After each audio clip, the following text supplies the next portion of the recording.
Action Comics 1007. Brian Michael Bendis writing, of course, Steve Epting on the art. Does that hurt, Connor? A little bit. Give Epting to something else, please, that I would like to read. That would be appreciated. Well, he's doing the Leviathan event or whatever it's going to be after this. With also yes, Bendis. but that's also Bendis. Yep. Well, this arc's called Leviathan Rising, so this is clearly building up to it. This is the build up to that story.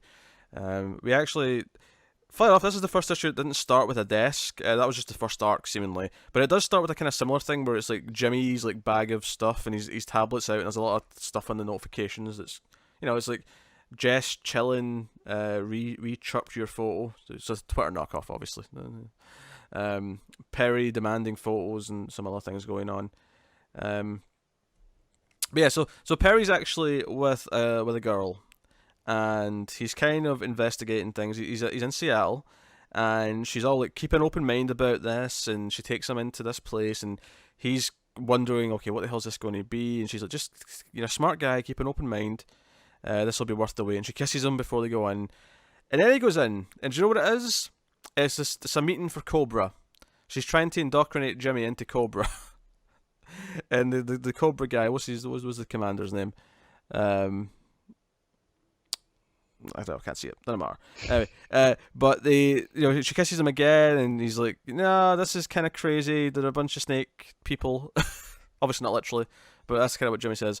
And they chase him around because she eventually just turns around and says, "Okay, fine. In that case, you're a traitor. Everyone get him." And they go. And then, as he's running from the building, there's an explosion in the building. This blue explosion of light. And Jimmy's like blasted back and knocked back, and there's a big crater where the building once was. It's a gorgeous page. There's a full page spread of him looking down at this crater with his phone. It's good stuff. No surprising. Epting's art's fantastic. I mean, yeah. I'm not gonna say anything bad about Epting. And Jimmy wakes up in Perry's couch. This actually kind of overlaps with one of the issues we had before. If you may not remember this because you don't really read it, but there was a scene where Jimmy was talking to Clark, and Clark noticed Good leaving, and he followed her, and he kind of says to Jimmy, "Hold that thought, Jimmy. I need to go." It kind of overlaps, even though the dialogue's not exactly the same because there's no mention of Talia yet.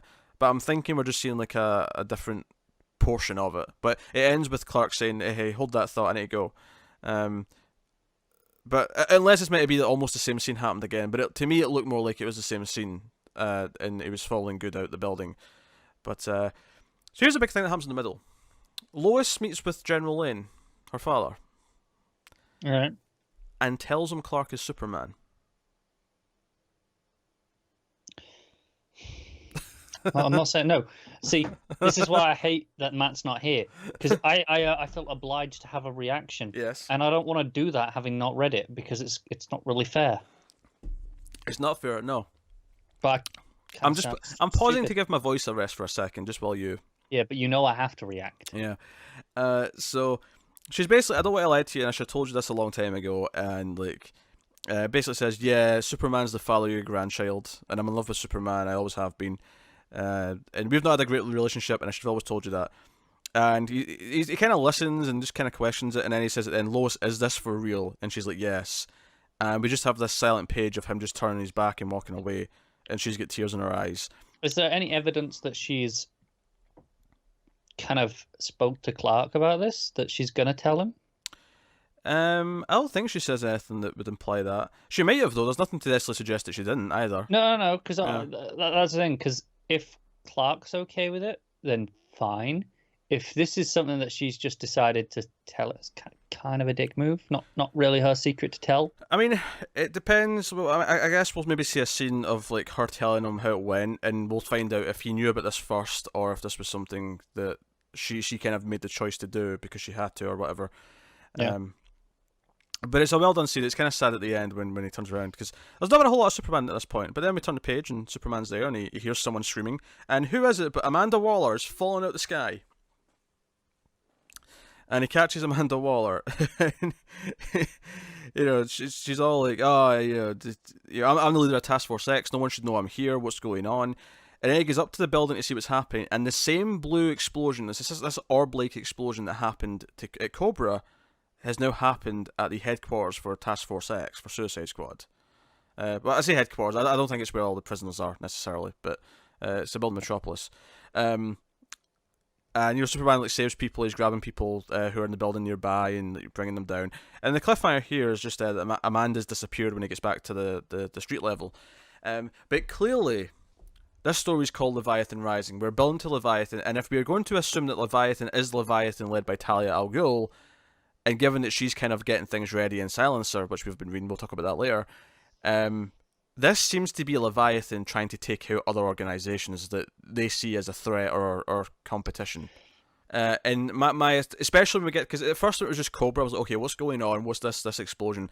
When it happened again at the end for Task Force X, I went, oh, I think this is Leviathan. This is them clearing out every organization they don't like existing, which then makes me question who's next. Who do they go after next?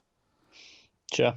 And I love that he probably got approval to get rid of Cobra, at least for the meantime. I'm sure Cobra still exists to some extent, but yeah, they'll just be, oh, that wasn't all a Cobra. Yeah, but I like that he's probably okay. Can people like not use Cobra for like 2 years just so that this has some weight to it? And I'm sure they're like, yeah, Cobra, you can use, yeah, Cobra can be killed off. It's hard to swallow with Suicide Squad.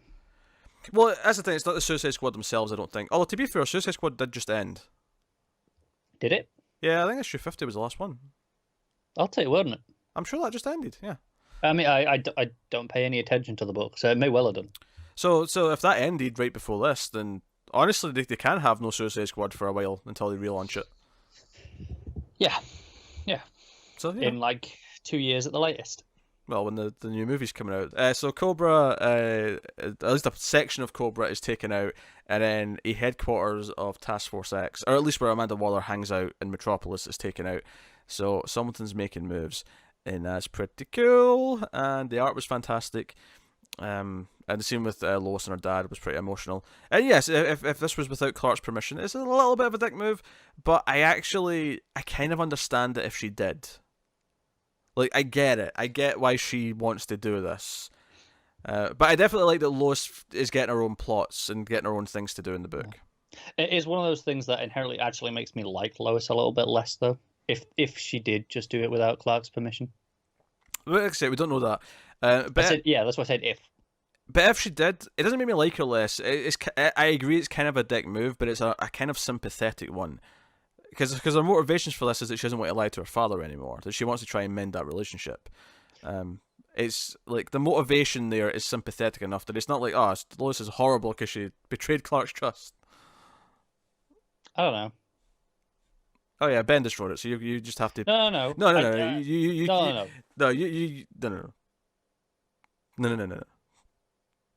Let's not do this. I'm not having this. This has got nothing to do with Bendis. You say that. Look. Let's just move on. I'll rate the book, and we can move on with our lives. I will happily give the. Actually, no, I'll do Matt's rating first because save the best for last, obviously. Matt gave this a 9 out of 10, so he certainly did not have that much of a problem with it. He was into it because he gave it a 9. I think I will go slightly lower at an 8.5. I liked it a lot. I'm liking the plot that it's building. And I'm excited about this, and I'm excited that obviously we didn't clean up the other plot first as well. Like the secret mafia and Red Cloud are still a thing. Like this is an ongoing thing.